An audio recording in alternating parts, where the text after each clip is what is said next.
Donc, quelles étaient les motivations à l'époque autant pour les bénévoles, peut-être un peu moins pour les responsables professionnels, mais enfin quand même on se retrouvait sur ce besoin de,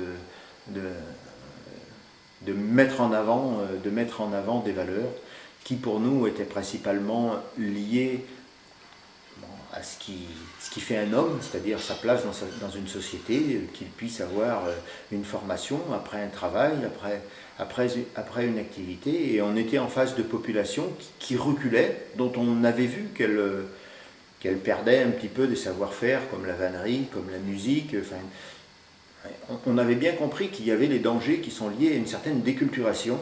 Et pour nous, il fallait arrêter cette dynamique descendante.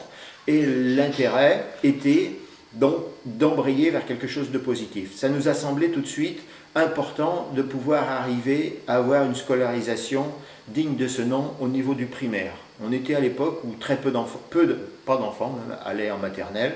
Les primaires avec des différences d'âge terribles, les scolarisations en primaire se passaient très mal parce que le système n'est pas fait pour des enfants qui n'ont pas fait la maternelle, qui ont 2 ou 3 ans de retard, qui fument éventuellement bien avant l'âge, enfin, qui ont des comportements quasiment d'adolescents, voire de jeunes adultes, alors qu'ils sont toujours dans les dernières classes de primaire. Enfin, ces difficultés-là étaient vraiment importantes à l'époque et nous motivaient pour faire une amélioration par rapport à l'accueil de ces enfants, des enfants de ces familles.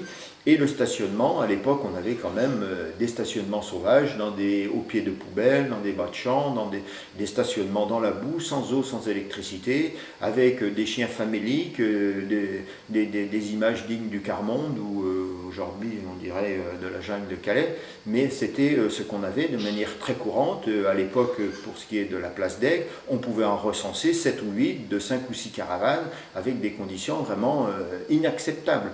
Donc là, il faut quand même dire qu'à partir du moment où les conditions sont défavorables, les gens qui sont dans ces conditions ont des fonctionnements qui ne peuvent être que mauvais, parce qu'ils se demandent qu'est-ce qu'ils ont fait pour en être conduits à être acculés au fond d'un chemin, dans cette boue, dans ces orties, avec un rejet plus fort de la population, parce que la différence c'est quand pendant le temps du voyage on vend des paniers, on s'arrête 3 semaines, on va d'une gravière à une petite place, à la belle saison on fait plus de chemin qu'à la mauvaise, mais on a finalement un contact plus de clients potentiels par rapport à la population qu'on traverse, et puis on dit bonjour, on sait qu'on ne va pas vivre ensemble, on sait qu'on ne va pas garder les vaches ensemble, on sait que un va acheter des paniers, l'autre va peut-être avoir un saisonnier pour cueillir ses prunes ou sa vendange.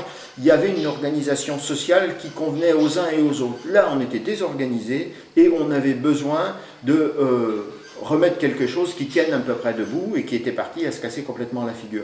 Et au travers de ça, pour nous, il nous semblait important de reconstruire, de redonner de la dignité à nos familles. Donc la dignité, ça passe évidemment par des enfants qui se forment et qui puissent avoir une place sur les bancs de l'école.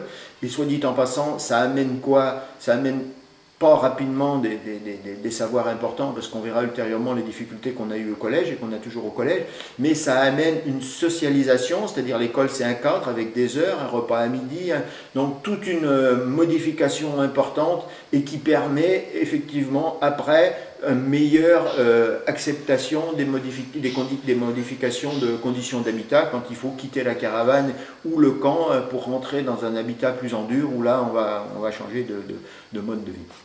Donc au départ, on avait ces contraintes qui étaient pour nous assurer une scolarisation au niveau du primaire et envisager des réponses au logement, donc de la propriété, de l'habitat, de la location, des terrains familiaux,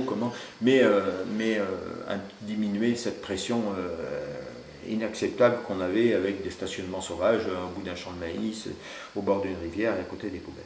Donc pour nous, c'était vraiment si on pouvait arriver à construire une structure avec un animateur sur chacun des sites qui essaye de mettre en face les acteurs, parce que les acteurs sur un territoire, ils y sont. On a les communautés de communes, il y a les pays, il y a des chargés de mission, il y a des conseils municipaux qui veulent avancer, il y a des enseignants qui ont des problèmes et qui veulent échanger. Donc, si je prends l'exemple de l'école, ça paraît rien. un enseignant et une famille. Quand il y a des difficultés, ben on voudrait bien se rencontrer. Alors déjà, chez les sédentaires, c'est beaucoup plus facile que l'enseignant rencontre les parents de l'enfant où tout va bien. C'est déjà difficile quand l'enfant a des difficultés. C'est encore pire quand les gens du voyage, les parents n'ont jamais mis les pieds dans une école, n'arrivent pas à comprendre qu'ils peuvent y aller, ils se demandent bien pourquoi ils pourraient y aller. Donc, ce travail que nous faisons, nous, c'est l'accompagnement dans toutes ces difficultés et que nous essayons après apprendre les gens à nager par eux-mêmes et à pouvoir faire tout seul. Donc les familles, on va voir par la suite, avancent chacune à leur vitesse. Certaines se passent rapidement de la médiation du centre social, d'autres en ont besoin plus longtemps.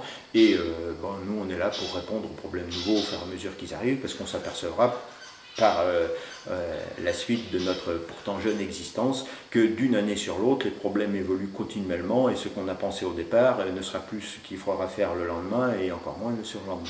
Donc la